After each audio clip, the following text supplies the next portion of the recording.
The ICU was enveloped in an unsettling quiet, the kind only found in hospitals. It felt like the very air was holding its breath. In room 204, Harlan Dorsey, 66, lay unconscious, connected to machines, his life slowly ebbing away. A retired highway patrol officer from rural Missouri, Harlan had faced tornado rescues and shootouts in small towns. But now none of that mattered. He was motionless, barely present. Suddenly, the silence shattered. A low, guttural growl echoed down the hallway, sharp as shattered glass.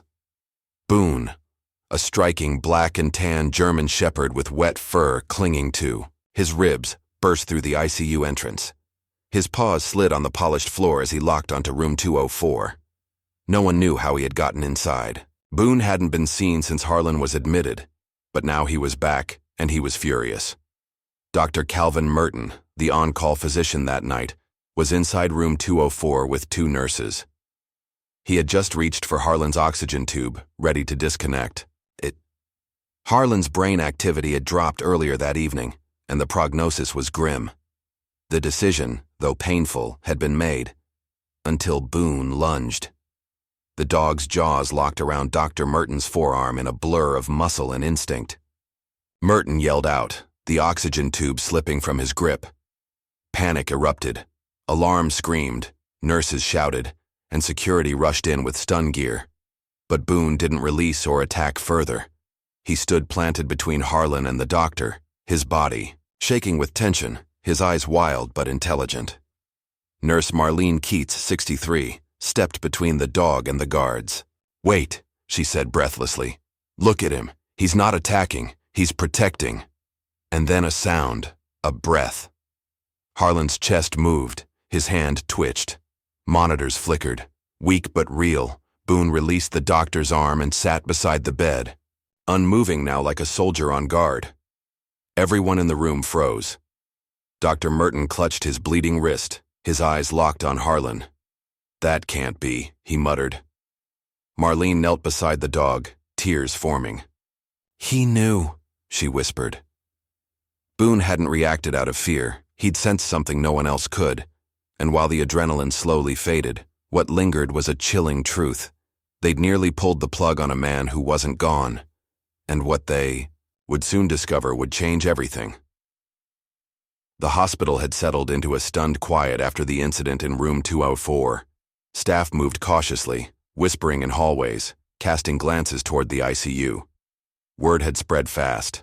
A service dog had attacked a doctor. But when the monitors came back to life moments later, everything changed. What had first seemed like a tragic outburst now felt like something far more complicated. The man they thought was gone was still here, and Boone had known it. Dr. Calvin. Merton sat in the ER observation bay, his arms stitched and wrapped. His face was pale, not from pain but from something deeper. Shock, guilt, doubt. He replayed the moment over and over in his mind. Harlan's vitals had been flat. No brain activity, no movement. But Boone had reacted before the machines caught anything. How and why had the dog been so sure? Merton had 30 years of experience, but tonight, it felt like none of it mattered. Meanwhile, Nurse Marlene Keats stood outside room 204, arms crossed, eyes locked on Boone, who now lay quietly at Harlan's side. Boone hadn't moved much since the attack. He hadn't barked, hadn't growled, just stared at his partner with a patience only years of service could teach. Marlene couldn't shake the feeling that Boone knew more than any of them did. She'd seen dogs act out of fear, even grief. But this wasn't that. This was deliberate. Clarissa Dorsey, Harlan's estranged daughter, arrived an hour later, called back, in haste. Her hair was messy, her eyes swollen from crying, but her voice was firm. "I want to see him," she said, when she stepped into the room and saw Boone lift his head ever so slightly. Her breath caught. "Hey, boy," she whispered. "You're still watching him, huh?" She placed a hand on her father's arm, surprised at the warmth. It was faint but undeniable, and she hadn't felt it earlier that day. But the questions kept piling up. Why had Harlan been so quickly declared beyond saving? Why had Boone reacted that way? And why had the hospital tried to move forward with withdrawal before confirming everything? Clara, though emotionally drained, began to feel something unfamiliar building in her chest. Suspicion. Someone had moved too fast. Someone had signed off too easily. And the more she thought about it, the more she realized her father might have been silenced for a reason. In the hallway, Marlene spoke quietly to Clara, her voice low and careful. "There's something about your dad's file that's not adding up. His directives were marked incomplete, but the system updated to DNR just before the oxygen was pulled." Clara's eyes narrowed. That's not what he wanted. Boone let out a quiet whine, ears twitching. The machine beeped again, a little stronger this time, and Clara knew deep in her gut something wasn't right, and someone in this hospital knew more than they were saying. Clara hadn't slept in nearly 30 hours. She sat curled in the stiff plastic chair beside her father's bed, fingers wrapped around a lukewarm cup of coffee. She couldn't bring herself to drink. Boone rested on the floor nearby, eyes half closed but still alert.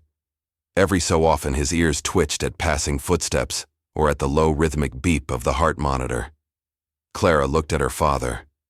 The rise and fall of his chest had become more stable. That alone was a miracle. But the questions refused to let her rest. Marlene came in earlier than usual, a manila folder tucked discreetly under her arm. She glanced around, lowered the blinds, and shut the door behind her. "I shouldn't be showing you this," she said, her voice barely above a whisper. "But I ran a manual audit through the system. Look at the timestamp." Clara leaned forward as Marlene opened the file. The DNR status on her father's record had been updated 3 hours before the flatline. "That's not protocol," Marlene added. "It's not even legal without a second signature, but look at the initials." Clara stared at the printed letters. CM. Calvin Merton, the same Dr. Boone had bitten. Her stomach twisted. "He filed this while my dad was still responsive," Marlene nodded slowly. "It was uploaded remotely from his account, and there's no family consent logged." Clara's voice cracked. "He was trying to bury my father before he was even gone." Boone let out a low growl, almost as if he understood the weight of her words. Across the hospital, Dr. Merton sat in the physician's lounge, hand wrapped in gauze, face buried in paperwork, or at least pretending to be. His phone buzzed with a private message. It didn't go as planned. The dog interfered. He deleted it instantly, but the guilt lingered like a thick fog. He told himself it was mercy, clinical judgment, but the truth was colder than that, and deep down, he knew it. Harlan Dorsey was awake, or nearly, and that meant trouble. Meanwhile, Boone hadn't moved from his post. He only stood when a new nurse entered the room, someone Clara hadn't seen before. The woman was young, soft-spoken, but Boone bristled, his body tensed. Clara noticed immediately. "You okay, boy?" she asked, narrowing her eyes at the nurse. The woman smiled too quickly and adjusted the IV with practiced ease, but Clara couldn't shake the unease crawling down her spine. After the nurse left, Boone sniffed the IV pole, then sat down again, tail still, eyes locked on the door. That night, Clara went down to the records office herself. Marlene had shown her how to access the logs, but what she found shocked her even more. Her father's file had been accessed multiple times, not just by Merton. Another name appeared repeatedly in the logs over the past week, Dr. Leonard Crane, head of internal medicine, a name Clara hadn't heard yet. But Boone had sensed something, and Clara was beginning to believe that her father wasn't just a patient. He might be the key to something much bigger. The elevator creaked as it descended. To the hospital's basement level, the archives. Clara had never been down there. The light was dimmer, the walls older, the hum of fluorescent bulbs echoing through the empty corridor. A night janitor gave her a quick glance but said nothing. She held the access badge Marlene had slipped her earlier that day. Her heart raced with a mixture of adrenaline and dread. Whatever was in her father's file, the one under Dr. Leonard Crane's name, it hadn't been meant for family eyes. The old filing room smelled like paper and dust. She scanned the drawers until she found it. Dorsey, Harlan E., a manila folder thicker than she expected, filled with medical reports, old case notes, scans. But buried near the back, she found something strange. A sealed envelope marked, "Confidential. Eyes only, Dr. Crane." It had been signed over a year ago. Against every instinct telling her to walk away, Clara opened it. Inside were printed transcripts from a psychiatric evaluation and a statement handwritten by her father.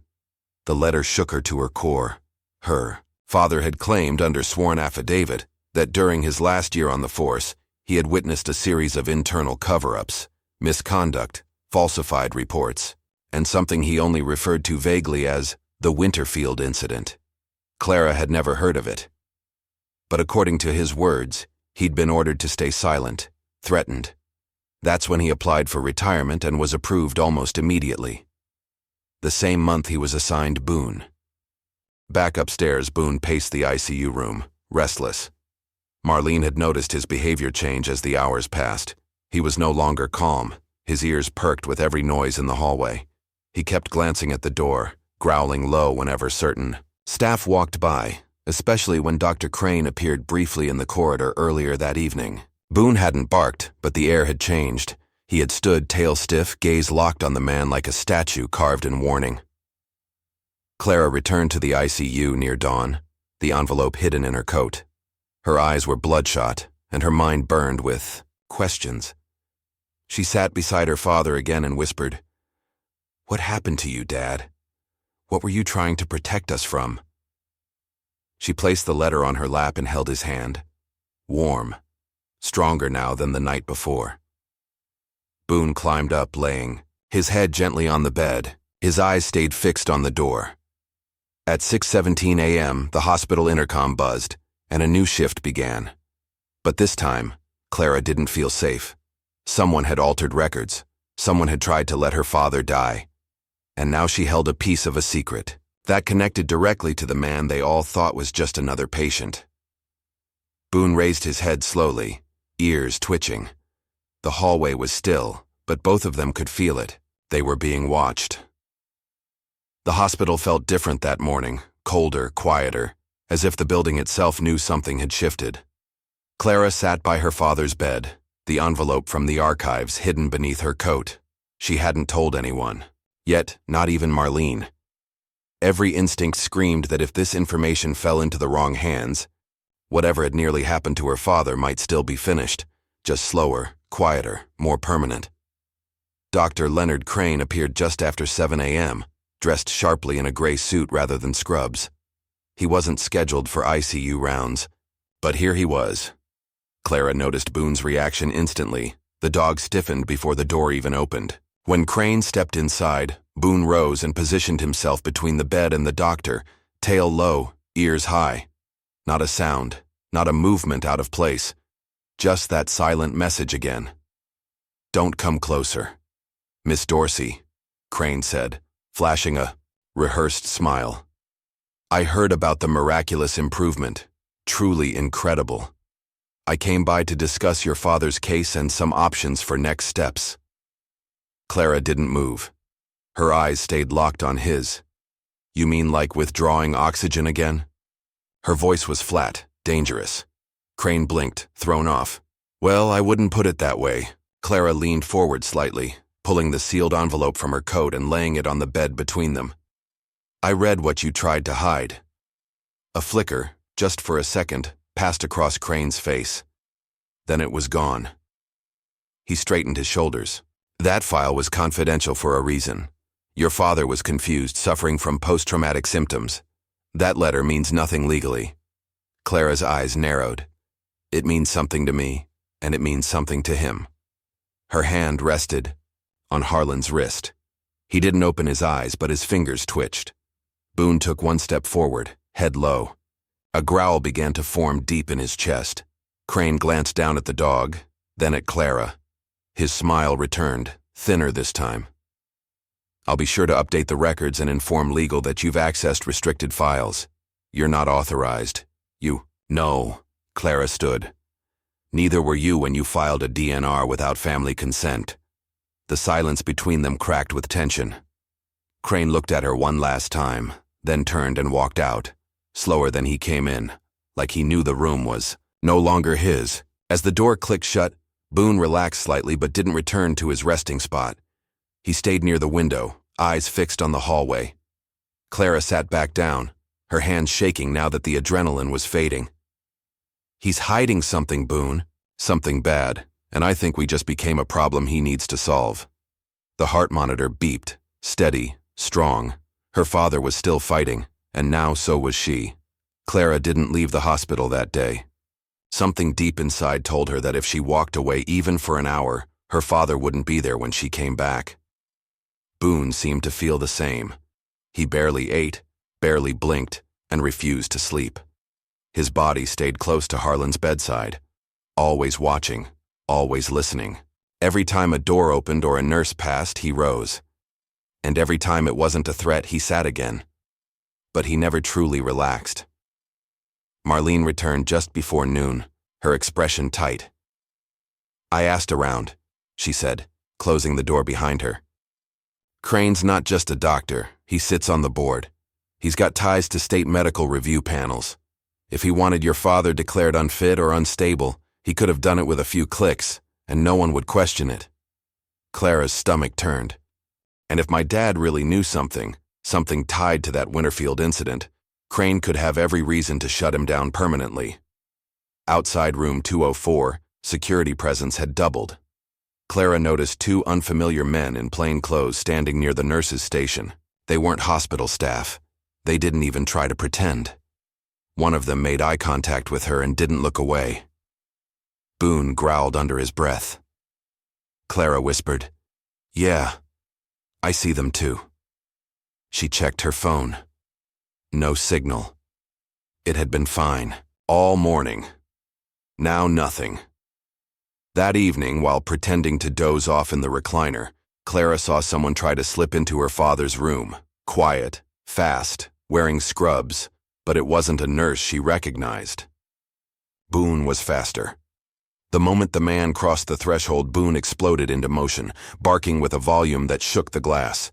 The man froze, startled, then bolted. Security rushed in, pretending confusion. But Clara knew what had just happened. It wasn't a misunderstanding. It was a warning. Marlene pulled Clara aside later, trembling. "You need to get out of here tonight. Take your father. Find somewhere safe." Clara shook her head. "If I leave now, he disappears. Or worse, something happens on the transport, and it gets blamed on his condition." Her voice broke. "No, we're staying." Boone nudged her hand gently, grounding her. She looked down at him, eyes misty. "I'm not letting them erase him. Not again." The sun had already set, and shadows stretched long across the hospital floor. Boone returned to his post, tail, still ears perked. Harlan's vitals held steady, and Clara sat beside him, reading the letter again. The last line burned into her mind. "If something ever happens to me, it won't be an accident. Look for the ones who smile too easily." Clara didn't know exactly what her father had uncovered all those years ago. But she knew one thing for sure. Someone inside this hospital was willing to kill to keep it hidden.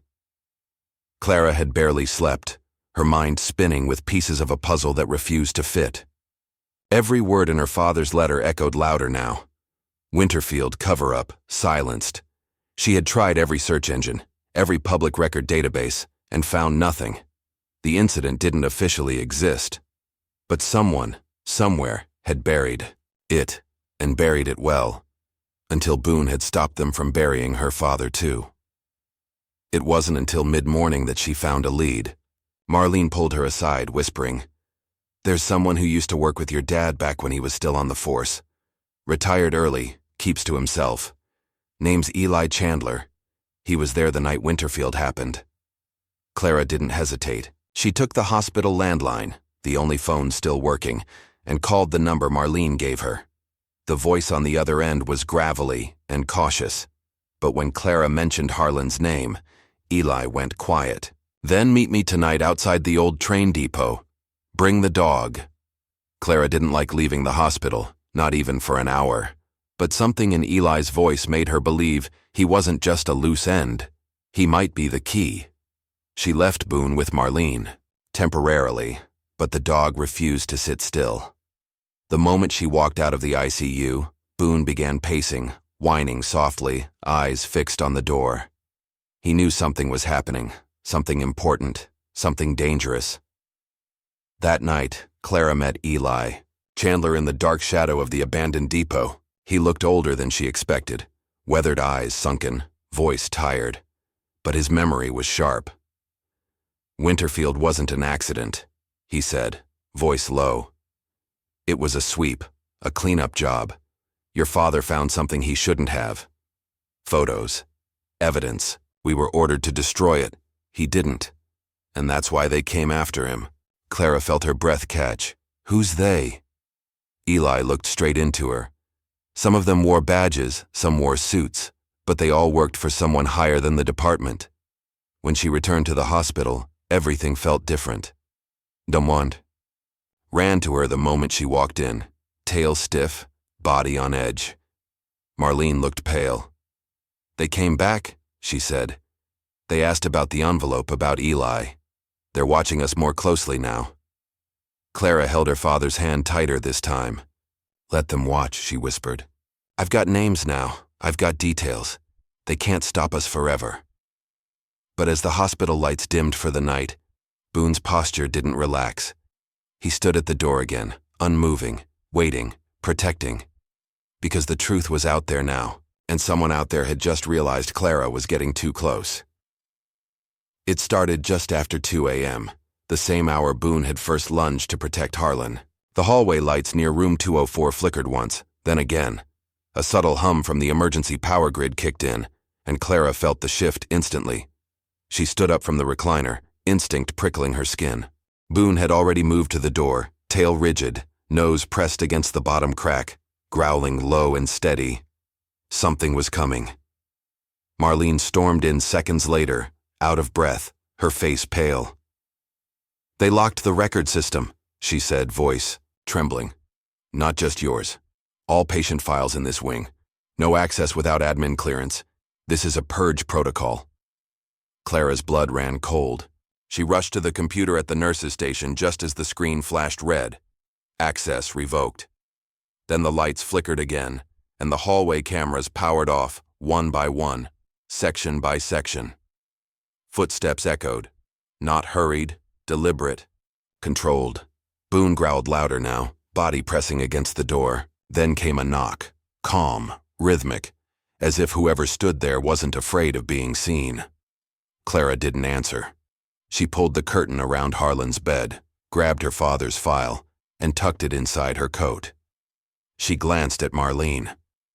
"If something happens, get this to Eli." Marlene nodded, but neither woman moved. The tension was suffocating. The door opened slowly. Dr. Crane stepped in, flanked by 2 men in suits. Not security, not doctors. Clara didn't recognize them, but Boone did. He sprang forward with a snarl, forcing the men back into the hallway. Crane didn't flinch. "Miss Dorsey," he said calmly, "we're here to discuss your father's transfer. The board has approved relocation to a long-term care facility, effective immediately." Clara's jaw clenched. "You mean you're taking him somewhere no one can ask questions?" Boone stood between the bed and the men, barking without pause now. Harlan stirred, a soft grunt escaping his lips. Clara turned. "Dad!" For the first time, his eyes fluttered. Not open yet, but close. Boone's tail thumped once against the floor. Clara stepped in front of her father, face firm. "You're not moving him." Crane's expression hardened. "That's not your choice anymore." He turned to one of the men. "Restrain the dog." But Boone didn't wait. As the man stepped forward with a stun device, Boone lunged with the force of a battering ram. The room exploded into chaos, barking, shouting, equipment crashing, and in that whirlwind, amidst the confusion and noise, Clara heard it. Her father's voice, faint, but clear. "Clara." Her heart stopped. He was awake. Boone had kept him alive long enough. And now they had to get out before the hospital made sure. He didn't stay that way. Boone had taken down one of the men with terrifying precision. The second reached for his radio, but Clara moved faster. She slammed the door shut and locked it from inside. Alarms began to blare, and now the ICU was a battleground. Marlene dragged a medical cabinet in front of the door while Clara rushed to her father's side. Harlan's eyes were barely open, his voice weak and hoarse. "You have to go," he murmured. "They won't stop. I'm not leaving you," Clara said, her hand on his chest, heart pounding. Boone circled them protectively, blood from the suited man's arm staining his fur. The machines beeped wildly, and lights outside flickered again. "There's a service elevator at the back of the wing," Marlene whispered. "Only maintenance uses it. No cameras. I can stall them, but you need to move now." Clara hesitated. Everything inside her screamed that this was the moment, no second chances. Boone seemed to understand. He nudged Harlan's hand softly, then darted toward the rear exit door, waiting. Clara looked at her father. "Can you walk?" He gave the faintest nod. She unhooked the remaining monitors, wrapped a blanket around him, and with Boone on one side and Clara on the other, they began to move. Every step was a fight against fear, against weakness, against time. The halls behind the ICU were quieter, older, forgotten. Marlene had already diverted the first responders by triggering a false code in a different unit. As they reached the elevator, Boone stood in front, ears alert.